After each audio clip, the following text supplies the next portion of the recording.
31 anos sem Ayrton Senna. Para prestar uma homenagem ao nosso maior ídolo do automobilismo mundial, o Máquinas na Pan ouviu depoimentos de 9 jornalistas que, na sua maioria, ainda estavam na adolescência, mas que guardam registros daquele triste final de semana do GP de San Marino, em Imola. Lá vem Ayrton, lá vem Schumacher, tá aí o Berger, para a alegria do torcedor italiano. A pergunta para todos foi a mesma: onde você estava e qual o momento mais marcante que você guarda na memória da carreira do nosso tricampeão mundial? Nessa distância, nessa longura, vem Ayrton, você é campeão mundial de Fórmula 1. Para darmos a largada nesse especial Ayrton Senna, vamos ouvir a colunista do UOL e apresentadora do canal On The Road, Rafaela Borges. Eu tinha 12 anos, em 1º de maio de 1994, lembro perfeitamente de tudo naquele dia. Eu acordei um pouquinho mais tarde, eu não perdi a largada da Fórmula 1 não, mas dessa vez eu perdi e minha mãe já me abordou antes de eu chegar à sala de TV, dizendo que o Senna havia sofrido um acidente e que ela achava que ele ia morrer. E foi muito surreal, assim, eu não acreditava naquilo, porque era um fim de semana estranho aquele, né? Com a morte do Ratzenberger no dia anterior, mas enfim, amanhã continuou, a corrida acabou e só veio a confirmação bem mais tarde, né, sobre a morte do Ayrton. Nesse momento eu estava na casa do meu tio, no almoço de domingo, estava minha família toda, minha tia de Minas Gerais estava lá com as filhas, minhas primas, e estávamos na frente da TV, na casa do meu tio, quando veio a notícia, uma coisa como morre Ayrton Senna da Silva, uma notícia que eu jamais queria ter que dar na Globo, né? Eu acho que foi mais ou menos assim a frase.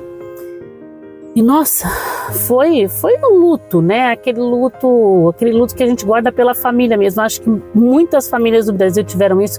Foi a primeira vez que eu vi o meu pai chorando, né? Aquela imagem do pai que com 12 anos parece que nada abala. Eu nunca tinha visto ele chorar por ninguém.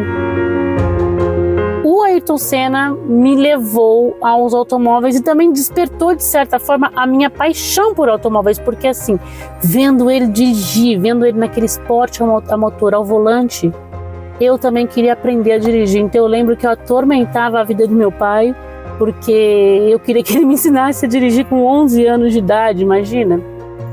Não vou contar se ele ensinou não pega bem aqui, mas sempre quis estar ao volante, sempre quis acelerar, e aí comecei a conhecer sobre carro também. Tudo por causa de Ayrton Senna, esse grande ídolo da minha infância e pré-adolescência. Nossa, como ele fez falta. Então é isso, essa é a minha história com Ayrton Senna. Ayrton Senna contribuiu para eu ser quem eu sou hoje profissionalmente. Provavelmente sem ele eu seria especialista em economia, em política. Alguma dessas coisas chatas do jornalismo, né? Devido ao desgaste extremo, eu tive espasmo muscular nos ombros e no pescoço. E quando eu parei o carro ali, depois da banhada de chegada, o motor parou porque não dava para engatar marcha nenhuma. E a dor era absurda. A dor que eu só experimentei na minha segunda corrida de Fórmula 1, em 84, com a Toleman, quando eu tive espasmo muscular no corpo inteiro. Com apenas 13 anos de idade, em 1994, o jornalista João Anacleto não imaginava que trocaria a pista de Autorama pela Roda, seu canal do YouTube, que atualmente conta com quase 500 mil inscritos. Eu tinha uns 13 anos e a memória de quem tem 13 anos é fantástica, né? Tava todo mundo muito apreensivo já com a morte do Ratzenberger no sábado e o acidente terrível do Rubinho na sexta-feira. Então tava todo mundo muito ligado nessa corrida aí.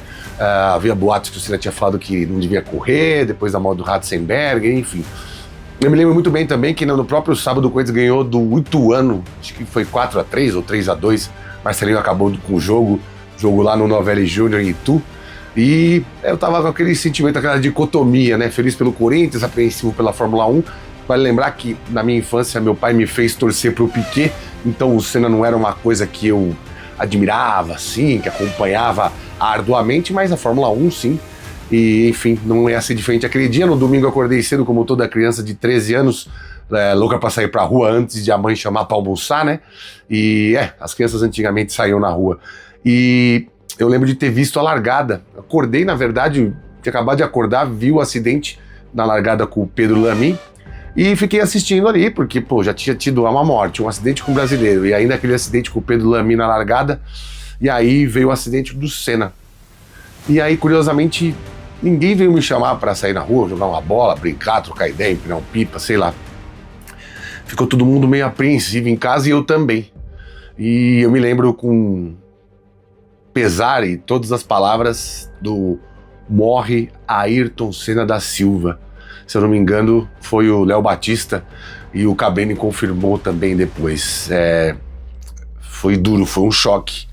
E a partir dali, né, a gente assistindo a Globo, tal, todos os canais dando um monte de notícias e informações, aí do Fantástico pra frente já começou aquela coisa da choradeira, né, cara? Porque a comoção foi incrível, a gente já sabia que a falta que ia fazer, e a gente já sabia também, imaginava o quanto ele tinha ainda para proporcionar de alegria para quem gostava do esporte ou gosta do esporte, ou como todo bom brasileiro gosta de ganhar e gosta de mostrar para o mundo a nossa fibra, a nossa raça e que a gente não teme ninguém. Infelizmente, de lá para cá, a gente não conseguiu mais. Um triste 1º de maio, mas uma grande lembrança. Talvez a partir dali eu também tenha decidido me tornar jornalista e ficar mais próximo do esporte, dos carros, enfim.